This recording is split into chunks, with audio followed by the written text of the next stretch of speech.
Moi, je ne souhaite pas avoir des magistrats couchés, des juges debout. Oui, les procureurs, on les rend forts, on les envoie des tribunaux partout, pas seulement à Abidjan et puis quelques villes dans lesquelles il y a des cours d'appel, mais il faut dispatcher davantage. Et puis, les cours suprêmes, il faut les délocaliser aussi et puis en faire des régionales pour que le justiciable, les dossiers ne traînent pas à longueur. Et longueur, ça n'est pas favorable aux affaires. Et puis, les juges assis, je préfère qu'ils soient dans les tribunaux, sur place et suivent les dossiers. Il faut faire confiance aux gens. Si on commence par dire, bon, comme il a trop duré, il connaît trop de monde, il est corrompu, peut-être qu'il vaut mieux regarder soi-même. S'il est corrompu, on le sanctionne, on ne le déplace pas. Si vous pensez qu'un magistrat est corrompu, vous ne l'affectez pas, parce que s'il est corrompu, ce n'est pas lié à la nature du poste, c'est lié à lui-même. Que vous le mettiez à Korogo. Pour éviter qu'il soit corrompu, que ça arrive, dans ce qu'on cas, le déplace. Dans ce cas, vous prenez les dispositions pour qu'il soit sanctionné. Parce qu'un corrompu, vous le déplacez, vous déplacez la corruption. Hein. Vous déplacez la corruption. Il faut qu'il soit sanctionné. Tous les fonctionnaires, une faute commise, une sanction à la clé. Okay. Et une bonne réussite, une prime à la clé. Tant qu'il n'y a pas la sanction disciplinaire, mais pour sanctionner, il faut qu'au sommet de l'État, celui qui est là-bas puisse dire, bon, est-ce que vous m'avez vu faire ça? Non. Pourquoi vous le faites? Sanction. Mais si vous-même au sommet, vous n'êtes pas très confiant en vous, vous vous dites, si je touche, peut-être que pour moi, ils vont le dire. Apparemment, dans ce moment-là, c'est la porte ouverte. Moi, j'aimerais bien rompre avec cela. Ok. On a bien compris. Alors, on va donner la possibilité au public de poser des questions. Il y a une main dans le fond là-bas. Sur ce sujet bien précis. Bonsoir, monsieur le professeur. Bonsoir. Moi, c'est Eric Noba. Ma question est relativement à la bonne gouvernance. Oui. Vous étiez ministre de l'économie, du budget, et je pense que la corruption en Côte d'Ivoire date depuis longtemps. Depuis toujours. Depuis toujours. Et en qualité de ministre du budget et éventuellement de l'économie et des finances, dont le Trésor et d'autres fonctions publiques sont rattachées, quelles sont les actions que vous avez menées pour aujourd'hui parler de la bonne gouvernance? C'est une vaste question.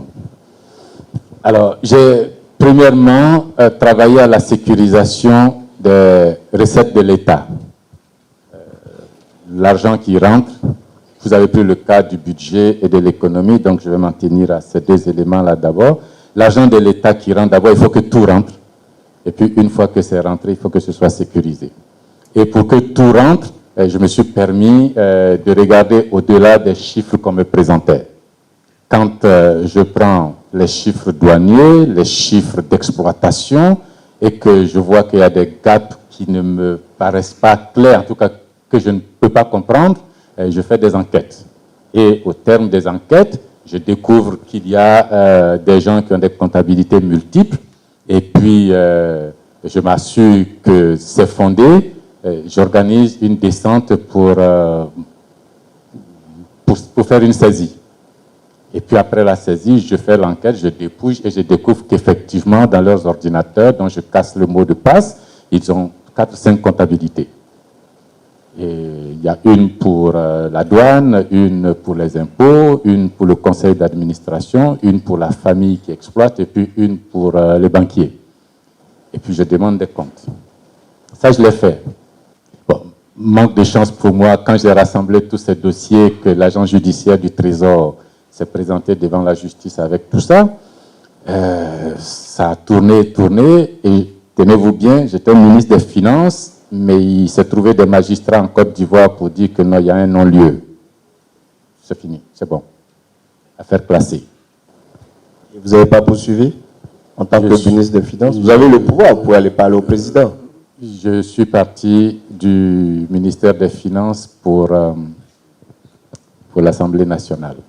Ça ne se règle pas au niveau du président de la République. Les magistrats sont indépendants. Les magistrats ont regardé le dossier et puis ils ont dit, le ministre a attrapé des gens, il nous a déposé ça, il a dit que ce n'est pas bon, et nous on pense qu'il a tort. Bon. J'étais ministre des Finances.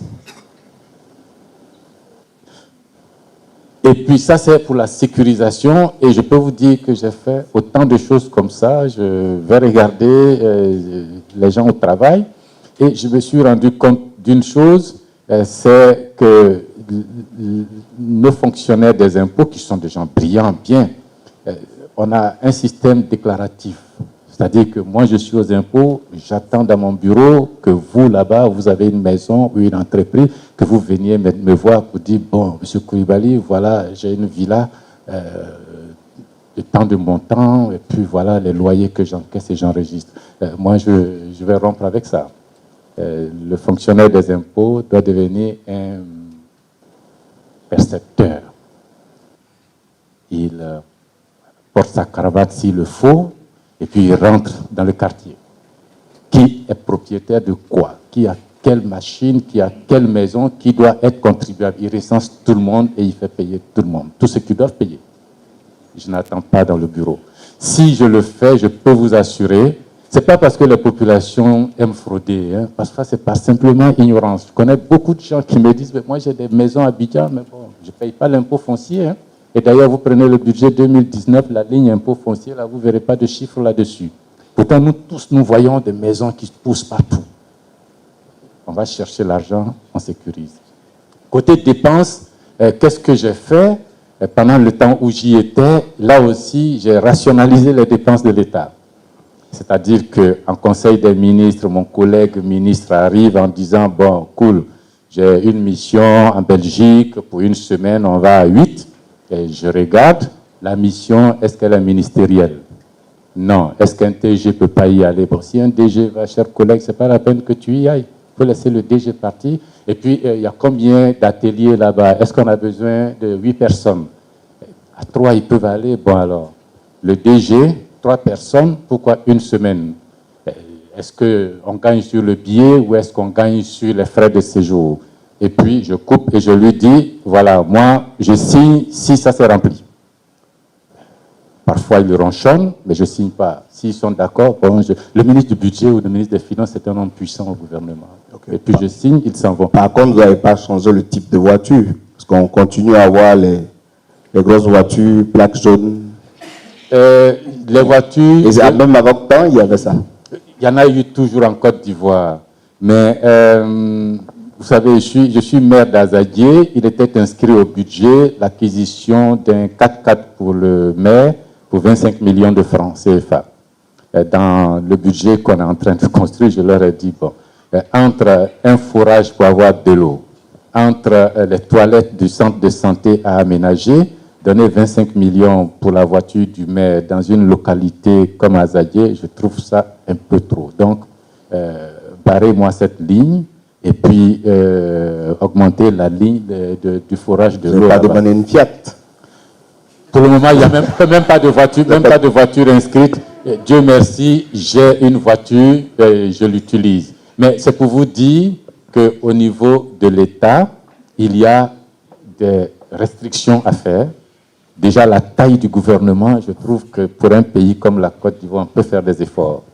La taille du gouvernement, le niveau de vie de l'État, on peut faire des efforts. Si vous donnez le signal comme ça, après, si vous demandez aux populations de faire quelques efforts, les gens vous écoutent. Okay. Merci, professeur. On va prendre une dernière question. Première chose, quelle est votre appréciation de la gouvernance publique dans notre Côte d'Ivoire? Comment vous l'inscrivez dans le futur, dans sa participation pour les Ivoiriens, mais également pour l'intégration régionale? Et quelles sont les mesures concrètes, les engagements concrets que vous pourrez prendre pour la CENIA? Donc quand je dis la CENIA, ça veut dire que je m'inscris tout de suite parmi ceux qui pensent qu'elle n'est pas saine. Et je m'arrête là. Bon. Je ne vais pas polémiquer sur les 2, 3 premières questions. Je prends votre appréciation comme étant l'appréciation standard. Vous me demandez mon opinion sur la gouvernance. Vous dites qu'elle n'est pas saine, je ne vais pas vous contredire, disons qu'elle n'est pas saine. Je partage. Comment je m'inscris pour l'avenir? Il faut l'assainir. Et la moralisation de la vie publique, à mon avis, commencera par le président de la République lui-même. Vous ne pouvez pas demander aux populations de faire des efforts. Vous ne pouvez pas moraliser le policier ou le douanier ou le magistrat ou le professeur dans les classes avec ses sujets d'examen si vous-même, vous ne lui donnez pas l'exemple. Donc il va falloir que Coulibaly, président, soit exemplaire. Et ça, je pense que je peux l'être, en tout cas du moins, même si vous ne voulez pas regarder le passé, je peux vous assurer que mon appréciation, c'est que je l'ai été. Maintenant que ça, le président va donner l'exemple, alors il va falloir qu'il fasse aussi des exemples. Il va falloir faire des exemples. Il est intolérable que des gens détournent des fonds publics, traficotent sur les dossiers de justice, sur les procédures judiciaires, sur la bonne gestion des affaires de l'État et qu'on en fasse après, qu'on leur fasse après des promotions. Je trouve ça très très mauvais pour la gouvernance. Pour moi, quelqu'un qui gouverne les affaires de l'État, s'il est prouvé qu'il a mal agi, je ne le déplace pas de son poste pour lui donner un poste encore plus grave, disons. Je le sanctionne. Mais pour sanctionner, il faut que moi-même, je sois modèle. Donc, les deux éléments vont aller ensemble. Quand je me projette, je me dis, il va falloir, mon gars, que tu renonces à beaucoup de choses. Il va falloir que tu rompes avec le comportement des présidents de la République habituels, que tu sois très austère, que tu sois généreux, bien sûr, mais austère, que tu ne joues pas avec les affaires publiques et l'argent de l'État. En ce moment-là, tu auras l'autorité morale suffisante pour sanctionner tous ceux qui vont oser, y compris dans ta famille biologique ou politique. Ça, c'est l'engagement, et je crois que partout où je suis passé, je l'ai fait comme ça. C'est vrai que ça ne plaît pas toujours. Beaucoup de gens me disent, bon, on t'aime bien, cool, mais avec toi, là, on ne pourra pas manger parce que ton histoire, là, est trop compliquée. Le pays, là, on mange, toi, de toute façon, tu parles, là, c'est pas bien.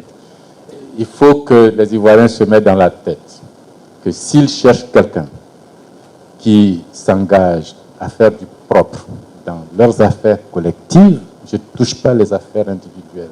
Je ne touche pas les affaires particulières des familles, des entreprises. Ça, ce n'est pas mon affaire.